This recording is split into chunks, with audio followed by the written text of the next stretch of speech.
Right guys, welcome back to my channel. Today's video is vital. I'm going to share with you how we can use our lead leg to create more snap, more speed, effortless power.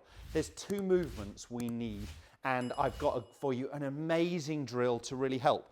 So the two movements we need in the downswing, we need our pressure going towards our lead foot, right? So we need our pelvis. Let's go for belt buckle, moving towards the target. So it should end up ahead of where it started. It should move a couple of inches back, but a good 6-7 inches forwards from its backswing point. So our hips, our pelvis is definitely moving towards the target. The pressures go into this lead side. But then what we see with all elite golfers is their lead leg actually starts to straighten and the pressure moves back towards their heel.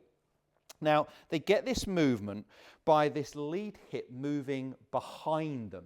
So when you're looking from down line, I get my lead hip working behind me. You see how it starts to straighten, it starts to open up my hips. That movement we really want to see here. A lot of golfers struggle with this type of movement in the downswing where the hips, the pelvis are moving forwards towards the golf ball. They don't get enough of this towards the target, and they definitely don't get this left hip working back enough. Now, a very extreme version of leg movement would be someone like Scotty Scheffler. So it does look a little strange for sure. It does look a little out of balance, but what you see with him is his lead foot actually going this way, don't you? Moving back away from the golf ball. And that's an example of this force going back in towards this lead heel. So I want you to make less friction. So I've just got here a frisbee, and I'm going to be standing on that frisbee. It could be anything you can pop under that lead foot, even just a bit of cardboard. And I want you to try and do two things for me. I want you to, in the start of the downswing, get that lead foot moving out. So my pelvis is starting to move forwards towards the target. And then the second move I want you to work on with this is that lead foot going backwards. Okay, so that would be straight back. Now, multitasking, this is going to be going forwards and backwards. So it's going to go diagonally that way. So in the downswing move, I want to feel like it's that position.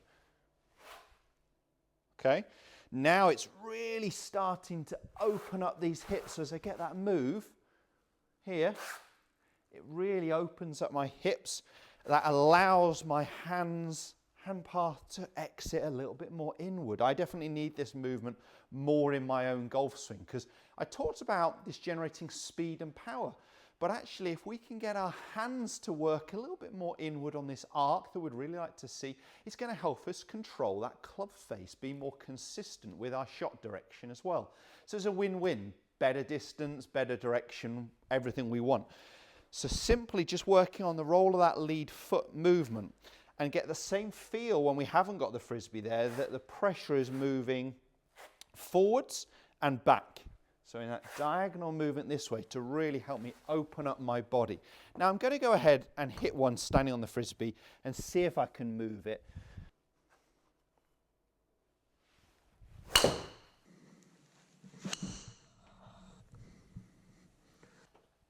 That was a great effort at it, actually. I don't know where the ball went. Not bad.